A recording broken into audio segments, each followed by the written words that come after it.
দিলটা তৈরি করা লাগবে। আর জমিনে যদি কারোর হক নষ্ট করে থাকি, কারোর সঙ্গে বেয়াদবি যদি করে থাকি, আজকের দিনের এই রাতের বেলায় যদি পানা চাইতে যাও, আল্লাহর নবী বলেন মা বাবার থেকে দোয়া নিয়ে যাও। মুহাদ্দিসিন ইকরামগণ বলেন যাদের কারণ মা বাবা যদি জমিনে বেঁচে না থাকে, অন্যায় করে ফেলেছো, মা বাবার সঙ্গে বেয়াদবি করে ফেলেছো, যাও মায়ের কবরের কিনারায় দাঁড়াও, বাবার কবরের কিনারায় দাঁড়ায় কিছু সময় দোয়া পাঠায় দাও, তাসবিহ তাহলিল করো। ওই কবরের উপরে দাঁড়ায় মা বাবার কাছ থেকে পানা চেয়ে নাও।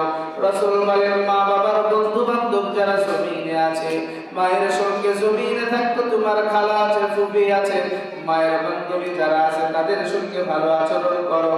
জমিনে বাবা নাই, বাবার ভাই আছে, বাবার বন্ধু আছে জমিনে, তাদের থেকে সুন্দর ব্যবহার করো, তাদের সঙ্গে ভালো আচরণ করো, তাদের কিছু হাদিয়া উপহার দিয়া বাবার জন্য দোয়া চাও। এমন করিয়া বাবার কাছ থেকে ক্ষমা চাও। বাবা যদি জমিনে তোমাকে মাফ না করে, খোদার কসম জমিনে তুমি যা কিছুই হও না কেন মাওলা মাফ করবে না। ঠিক না বেশি জোরে বলেন।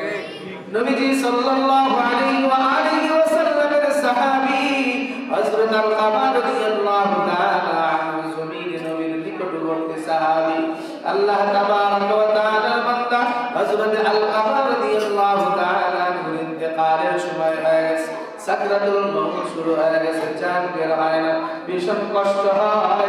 সব সাহাবীরা দৌড়ায় নবীর সামনে হাজির হয়ে গেলেন, ও পয়গম্বর আপনার সাহাবী আল-কামার জান বের হয় না, কিন্তু জমিনে বড় কষ্টের ভিতরে জিহ্বা বের হয়ে যাওয়ার অনুক্রম হয়ে গেল। ও পয়গম্বর আল-কামার অবস্থা ভালো নয়। দয়ার নবী সহ্য করতে পারেন নাই, দৌড়ায় হাজির হয়ে গেলেন। ডাক দিয়ে বলে ও আল-কামা কি হয়েছে তোমার? বলে পয়গম্বর বুঝি নাই। আল্লাহর নবী কিছু সময় পর বলতেছে তোর মা কোথায়? বলে আমার মা বাড়িতে। বলে মায়ের থেকে ক্ষমা চাও নাই? বলে না না। বলে তোর মায়ের সঙ্গে বেয়াদবি করেছ, তোর মা করে একদম মাফ করে নাই, রাগান্বিত হয়ে আছে। এরে আল-কামা মায়ের কাছে যত সময় মাফ না নিবি তোর মৃত্যুটা তত সহজে হবে না। হযরত আল-কামা কান্দে আর বলে পয়গম্বর আমার মা এখনো আমার সামনে আসেন নাই। দয়ার নবী আল-কামার মাকে খবর দিলেন মা সন্তানটারে মাফ করিয়া দেন। আল-কামার মা রাগান্বিত হয়ে বলে ও পয়গম্বর কেন মাফ করব? আমি জমিনের ভিতরে মুসিবতে পড়ে আছি, আমার সন্তানকে ডাক দিয়েছি, আমার সন্তান জমিনে ইবাদতে মগ্ন ছিল কিন্তু আমার ডাকে সাড়া দেয় নাই। এ আল্লাহর নবী আমার কষ্ট হয়েছে। আল্লাহর নবী তাকে বুঝায়া যখন বললেন মা সন্তানটা জান্নাত পাবার আশায় ইবাদতে মগ্ন হয়েছে, মনে করেছে নামাজটা শেষ করে আপনার সঙ্গে সাক্ষাৎ করবে, কিন্তু নামাজে বড় সূরা ধরার কারণে দেরি হয়ে গেল। দয়ার নবী মায়ার নবী এইটা বলার পর মা জননী যখন ডাক দিয়া বললেন পয়গম্বর আমি আল-কামার মা আল-কামাকে মাফ করিয়া দিলাম। দয়ার নবী বলেন মা যখন এই কথাটা উচ্চারণ করলো আল-কামার জবান দিয়ে বের হয়ে গেল লা ইলাহা ইল্লাল্লাহ মুহাম্মাদুর রাসূলুল্লাহ সাল্লাল্লাহু আলাইহি ওয়াসাল্লাম। সঙ্গে সঙ্গে জানটা বের হয়ে গেলেন। জিবরাইল এসে বলে পয়গম্বর আল-কামা মউতের আগে তওবা করেছে, তার মা মাফ করেছে, এই মাফের কারণে তওবা কবুল হয়ে মাওলা গুনাহ মাফ করে জান্নাতি করে দিয়েছে। তাহলে ভাই মা বাবার থেকে বদদুআ নিয়ে জমিনে চলা এর থেকে বড় কষ্ট আর কিছু নয়। কি কথা ঠিক না? এজন্য যাদের মা বাবা আছে মাপ চেয়ে আসতে পারেনি, এখান থেকে গিয়ে মায়ের কাছে মাপ চেয়ে নেব, বাবার কাছে মাপ চেয়ে নেব। ভাই বাবা দুনিয়ায় মা বাবা হলো আল্লাহর পরেই তাদের স্থান। কেননা আল্লাহ বলেছেন আল্লাহ তা'বুদু ইল্লা ইয়াহু ওয়া বিল ওয়ালিদাইনি ইহসানা। এ দুনিয়ার মানুষ আমি আল্লাহর ইবাদত আগে, আমি আল্লাহর ইবাদতের পরে হলো তোমার মা বাবার খোঁজ নাও, তোমার মা বাবার সেবা করো, মা বাবার যত্ন নাও, মা বাবার কাছ থেকে দোয়া নাও। এটা মাওলা পাকের নির্দেশ। কার নির্দেশ? জোরে বলেন কার নির্দেশ? আল্লাহর নির্দেশ। যে আল্লাহ বলতেছেন আমার ইবাদতের পরেই তোমার মা বাবার স্থান। কেননা দুনিয়ার আলো বাতাস দেখছো তোমার মা বাবার কারণে। কি কথা ঠিক না? আমি আল্লাহ ইচ্ছা করলে তোমাকে মা বাবার মাধ্যম দিয়েও পাঠাইতে পারতাম, কিন্তু না, দুনিয়ার একটা নিজাম আছে, দুনিয়া পরিচালনার একটা সুন্দর ব্যবস্থা আছে, ব্যবস্থা অনুযায়ী ধারাবাহিকতায় তোমাদের মাঝে পাঠাইছি। আমি আল্লাহ যে পারি না তা না। আদম নবীকে বানাইছেন, তার মাও নাই বাবাও নাই। কি কথা ঠিক না? মা আমাকে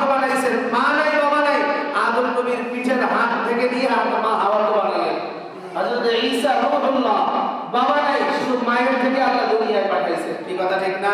তাহলে আল্লাহ তো সবই করতে পারেন। তাহলে দুনিয়ায় নিজাম এটা যে মা বাবার মাধ্যম দিয়ে সন্তান জমিনে আসে, এটাই ধারাবাহিকতা। আসার সিরিয়াল আছে বাবা, ভাই যাওয়ার কোনো সিরিয়াল নেই। যাওয়ার সিরিয়াল আছে? বলেন। মা বাবা বেঁচে আছে, সন্তান চলে যাচ্ছে। দাদা দাদু বেঁচে আছে, নাতি দুনিয়া থেকে বিদায় নিয়ে চলে যাচ্ছে। বড় ভাই বোন আছে, ছোট ভাই বিদায় নিয়ে চলে যাচ্ছে।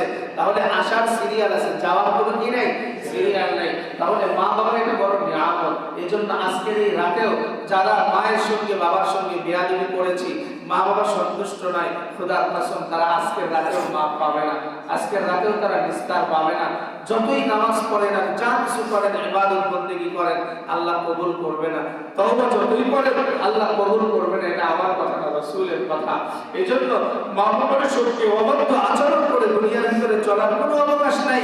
ও সন্তান, আজকে কিসের বড়াই করে তুমি নিজেকে বড় বাহাদুরি মনে করো? তোমার মা, তোমার বাবা তোমার পিছনে যে শ্রম দিয়েছে, এইটা তুমি এখন বোঝার চেষ্টা করো না।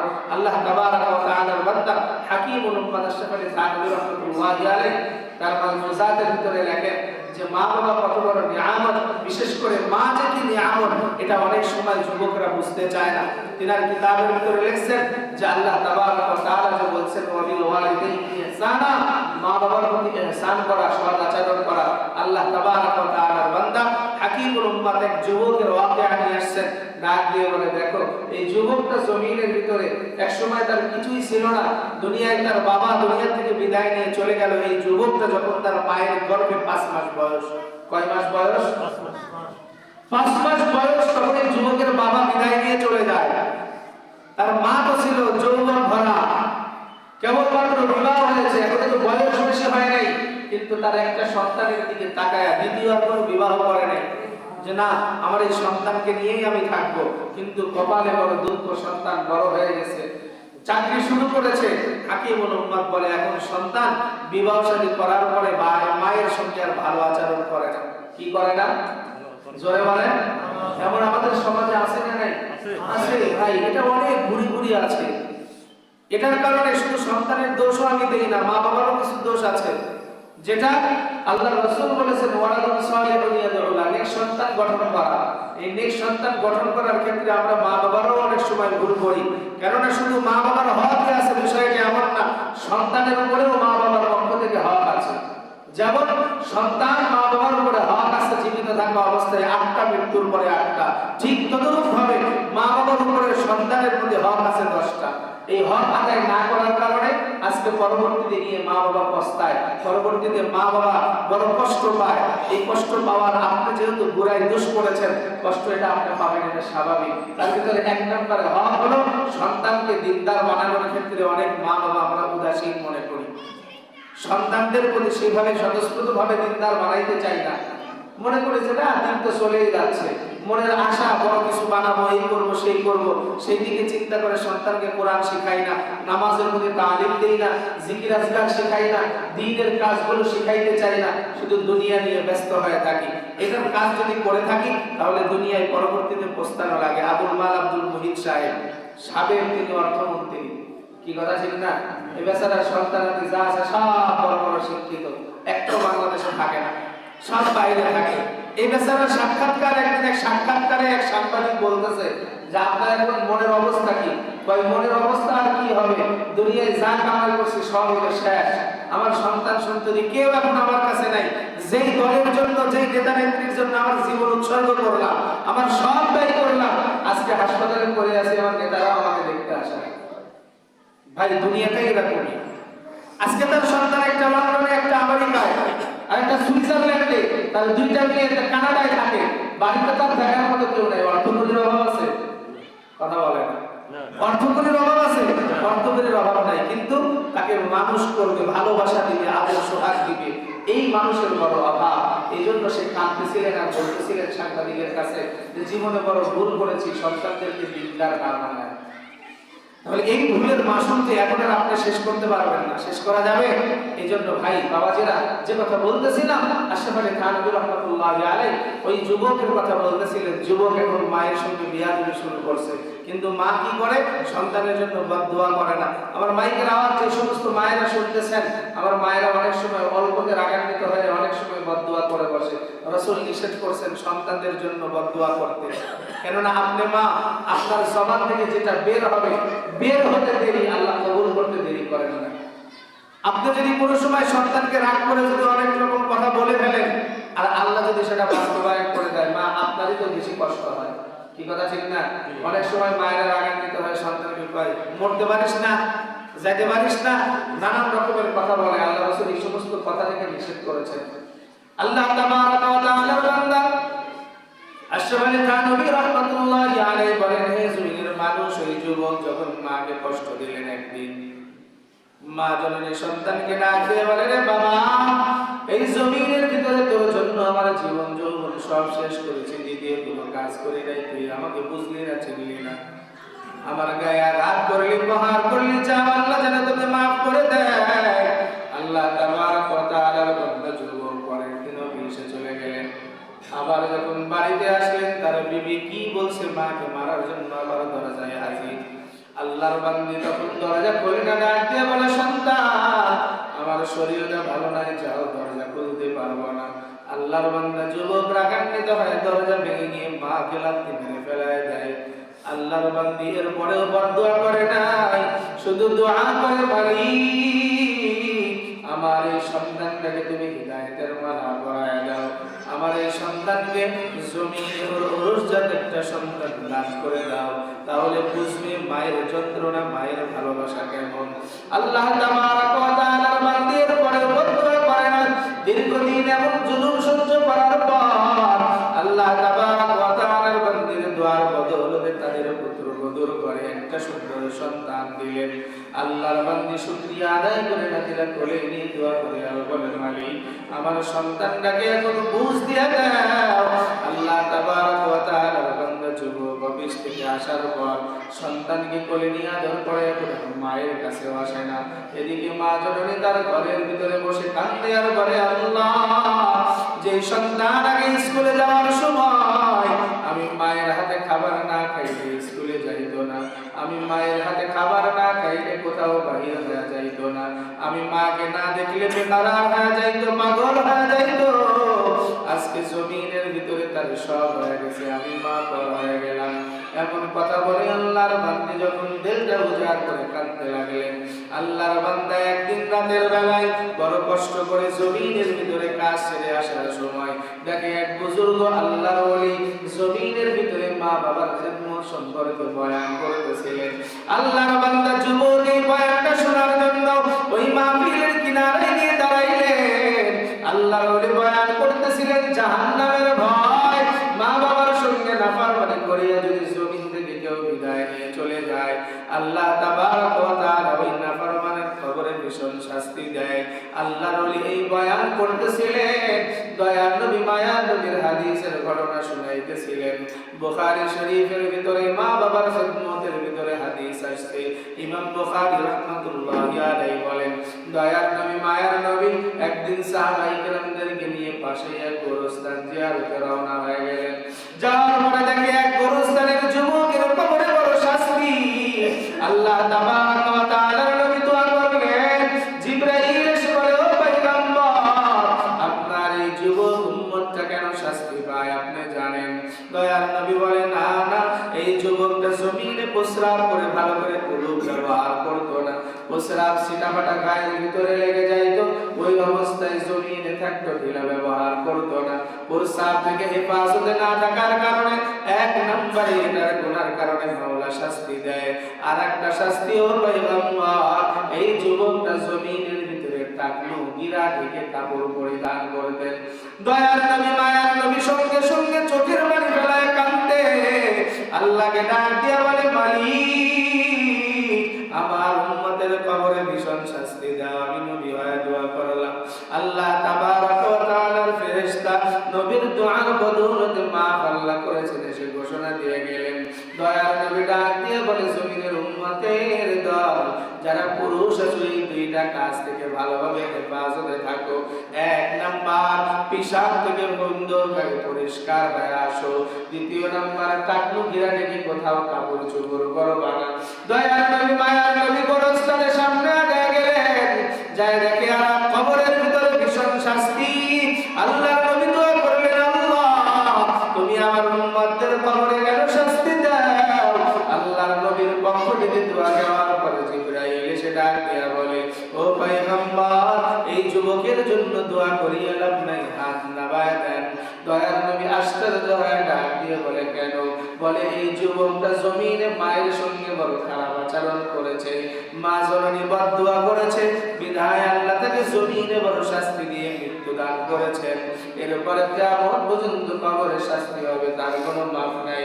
দয়ার নবী মায়ার নবী সাহাবায়ে কেরামদেরকে বললেন, খবর দাও, এই গোরস্থানে যত মানুষ হয়ে আছে সব আত্মীয় স্বজনদেরকে আসতে বলো।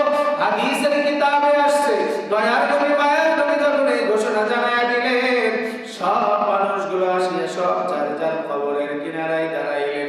কিন্তু নবী যেই কবরকে লক্ষ্য করে মানুষদেরকে ডাক দিলেন, ওই কবরের কিনারায় কেউ দাঁড়ায় নাই। দয়ার নবী বড় কষ্ট পায়, আফসোস হয়, ডাক দিয়া বলে, কি ব্যাপার, যাকে উদ্দেশ্য করে সবাইকে ডাক দিলাম এই কবরের কেউ তো এখনো আসলো না। পাশের থেকে এলাকার একজন ডাক দিয়ে বলে, পয়গম্বর, এই কবরে যে যুবক শুয়ে আছে ওর মা বড় অসুস্থ, এই জমিনে ওর মা ছাড়া আর দ্বিতীয় কেউ নাই। আল্লাহর নবী সাহাবায়ে কেরামদেরকে পাঠায় দিলেন, যাও যাও ও সাহাবায়ে কেরাম, আমার এই বান্দা, আল্লাহর বান্দা, আমার উম্মতের মাকে আমার পক্ষ থেকে সালাম দাও। সাহাবায়ে কেরামরা গিয়ে সালাম দিলেন। বুড়িমা ডাক দিয়া বলে, যাও যাও, এই দুনিয়ায় আমার আপন বলতে কেউ নাই। বলে, আপনার সন্তান কবরের ভিতরে আছে। দয়ার নবী আপনার সন্তানের কবরের কিনারায় দাঁড়াইছে, আপনাকে ডাক দেয়। বুড়িমা তার সাহাবায়ে কেরামদেরকে পাঠায় দিলেন, আমার সন্তান নাই, আমার আপন বলতে কেউ নাই, আমার স্বামী ছিল, সেও দুনিয়া থেকে বিদায় নিয়ে চলে গেছেন। হে নবীর আশিক উম্মত, ফেরেশতার দল এমন কথা সব শুনতেছে, দেখতেছে। আল্লাহর নবীর সাহাবীরা ফিরে আসলেন। দয়ার নবী বলে, কই বুড়িমাকে আনো নাই? বলে, ইয়া রাসূলুল্লাহ, ওই বুড়ি আসবে না, রাগান্বিত অবস্থায় ঘরের ভিতরে বসিয়া রয়েছে। দয়ার নবী আবার পাঠাইলেন, যাও যাও, আমার বুড়িমাকে আমার পক্ষ থেকে সালাম দাও, আর তাকে সুন্দর করে নিয়ে আমার সামনে হাজির করায় দাও। আল্লাহর বান্দিকে গিয়ে যখন আবার বললেন, আল্লাহর বান্দি আসতে চায় না, তাকে কোলে করে আস্তে করে ধরে নিয়ে আসছেন, দয়ার নবীর সামনে এনে হাজির করায় দিছে। আল্লাহর নবীর সাহাবীরা সাথ দিয়া বলে, পয়গম্বর, এই বিবি মা হলো এই কবরের যুবকের মা। আল্লাহর নবী ডাক দিয়ে বলেন, মা, এই সন্তানকে তুমি 10 মাস 10 দিন পেটে ধারণ করেছো, এই সন্তানকে বুকের স্তনের দুধ পান করাইছো, নিজে না খায়া তারে লালন পালন করেছো, কোন কারণে আজকে তার উপরে নারাজ? ও মা, তুমি কি জানো তোমার কবরের ভিতরে সন্তানের কবরে ভীষণ শাস্তি হয়? বুড়িমা ওই জায়গায় নবীর সামনে দাঁড়ায় বলে, পয়গম্বর, কোন সন্তানের কথা বলেন? জমিনে আমার কোন সন্তান নাই, জমিনে আমার আপন বলতে কেউ নাই। আল্লাহর নবী বুঝলেন, বুঝার পরে দোয়া করলেন, আল্লাহ, বুড়ি এমনি এমনি মাফ করবে না, তার দিলের চক্ষুরা খুলিয়া দাও, তার সন্তানের কবরের শাস্তিটা দেখার ব্যবস্থা করে দাও। দয়ার নবীর এই দোয়া সাথে সাথে কবুল হয়ে গেল। আল্লাহর বান্দি এক চিৎকার মেরে জমিনে বেহুশ হয়ে পড়ে যায়। সাহাবায়ে কেরামদেরকে রাসূল বললেন, পানি দিয়ে তারে ওপর জাগাও। আল্লাহর সাহাবীরা, নবীর সাহাবীরা যখন পানি ঢালিয়া তারে হোশ ফিরাইলেন, বুড়িমা এখন হোশ ফিরার সাথে সাথে ডাক দিয়ে বলে, পয়গম্বর, আমি মাফ করে দিয়েছি, এমন শাস্তি কি জমিনে কেউ সহ্য করতে পারে? আমার সন্তানের জন্য দোয়া করিয়া দেন, আল্লাহ যেন আমার সন্তানটারে মাফ করিয়া দেয়। আল্লাহর নবীর সাথে সাথে হাত উঠাইলেন, সাহাবায়ে কেরামরা দোয়া করলেন, আল্লাহ সাথে সাথে যুবকের কবরের আযাবকে মাফ করে দিলেন। চিৎকার মেরে বলেন, সুবহানাল্লাহ। আল্লাহর নবী ওই বুড়িমাকে ডাক দিয়া বলেন, মা, কি এমন শাস্তি দেখেছো সন্তানের? একটু বলিয়া দাও, আমি দয়ার নবী সাহাবায়ে কেরামদের মাধ্যমে আনেওয়ালা উম্মতদেরকে জানায় দিব। আল্লাহর বান্দি কান্দে আর বলে, পয়গম্বর, একটা একটা ছাগল জবাহ না করে যেমন চামড়া ছোলা যায় না, গরু আপনি জবাহ না করে তার গায়ে থেকে চামড়া ছিলতে পারবেন না। আপনার অপারেশন করা লাগবে, আপনাকে যদি অবেশ না করে নেয় আপনি সাথে দিয়ে কাটতে দিবেন না, ঠিক না ভাই? জোরে বলেন। আমার সন্তান জমিনের ভিতরে বিদায় নিয়ে যাওয়ার পর আমার সন্তান কবরের ভিতরে জীবিত রয়েছে, তার গায়ের ভিতরে আগুন ধরায় দেওয়া হয়েছে, কবরের ভিতরে ভীষণ আগুন জ্বলতেছে। আমার সন্তান বাঁচাও বাঁচাও বলে কাঁদতেছে, মা বাঁচাও, কিন্তু কেউ নাই, তার কথা জমিনে কেউ শোনে না। ও পয়গম্বর, কিছু সময় পর পর আমার সন্তানের পুরা শরীর পুরে শেষ হয়ে যায়, আবার শরীরটা আগের মতো হয়ে যায়, আবার সঙ্গে সঙ্গে আগুন দিয়ে মাউজা জ্বালাইতেছে। আল্লাহর নবী ডাক দিয়ে বলে, ও বুড়িমা, আর কি দেখেছো বলো? আল্লাহর বান্দি বলে, পয়গম্বর, আমার সন্তানের মাথার চাঁদের সঙ্গে একটা জোহার আংটা দিয়ে চিরুনি বানানো, জাহান্নামের থেকে বিশাল একটা চিরুনি বানায় আনছে, আমার সন্তানের মাথার সঙ্গে বাঁধায় চামড়া টেনে টেনে ছেড়ে ছেড়ে যখন নিয়ে যায়, আমার সন্তানের চামড়ার কিনারে দিয়ে রক্ত বের হয়, আমার সন্তান মা মা বলে চিৎকার মারে কান্দে। আবার যখন সামনের থেকে চামড়া ছোলা হয়ে যায়, পায়ের তালির সঙ্গে বাঁধায়া পিঠের থেকে চামড়া ছিলে নেয়, আবার সামনের চামড়া ভালো হয়ে গেল, আবার পিছনের চামড়া যখন ছোলা হয়ে গেল, সামনের চামড়া ছেলার জন্য চিরুনি বাঁধায় দিল, আবার মাওলা পিছনের পিঠের চামড়া ভালো করে দিল। ও পয়গম্বর, এমন করে একের পর এক লাগাতার এমন শাস্তি দেয়।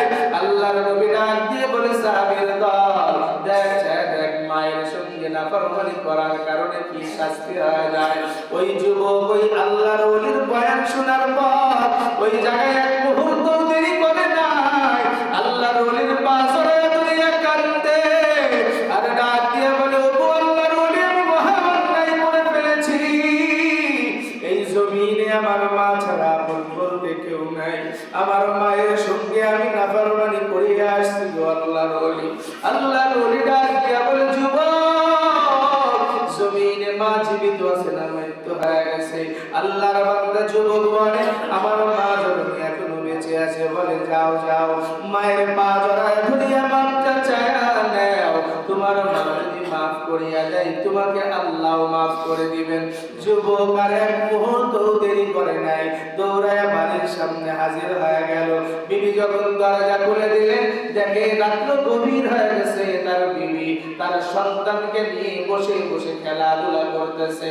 স্বামী এখন ঘরে ঢোকার পর বিবিকে ডাক দিয়ে বলতেছে, কি ব্যাপার, এত রাত্র হয়ে গেছে, সন্তানটাকে কেন ঘুমায় দাও নাই? সন্তানের সঙ্গে এত রাত্র পর্যন্ত কেন খেলাধুলা করো? আল্লাহর বান্দা বিবি ডাক দিয়ে বলে, ও প্রাণের স্বামী আমার, এই সন্তান তুমি পেটে ধরো নাই, এই সন্তান আমি পেটে ধরেছি, আমার থেকে ভালোবাসা তোমার বেশি হয়ে যায় নাই।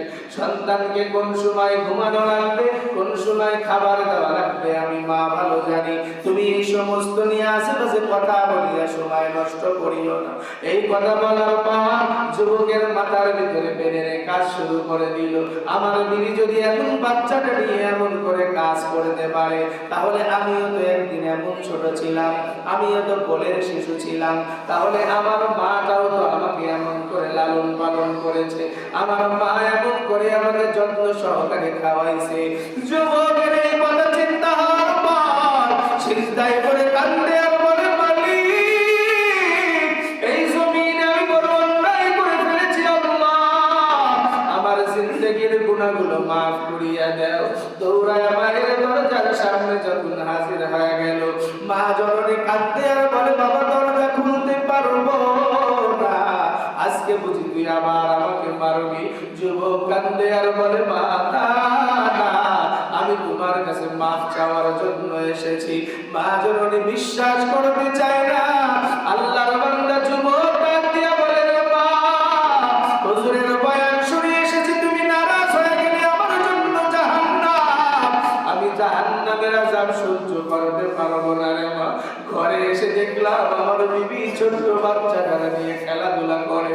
আমার বিবিকে বলার পর আমার বিবি ডাক দিয়া বলে, আমি কিন্তু পেটে ধারণ করেছি, তুমি ধারণ করো নাই।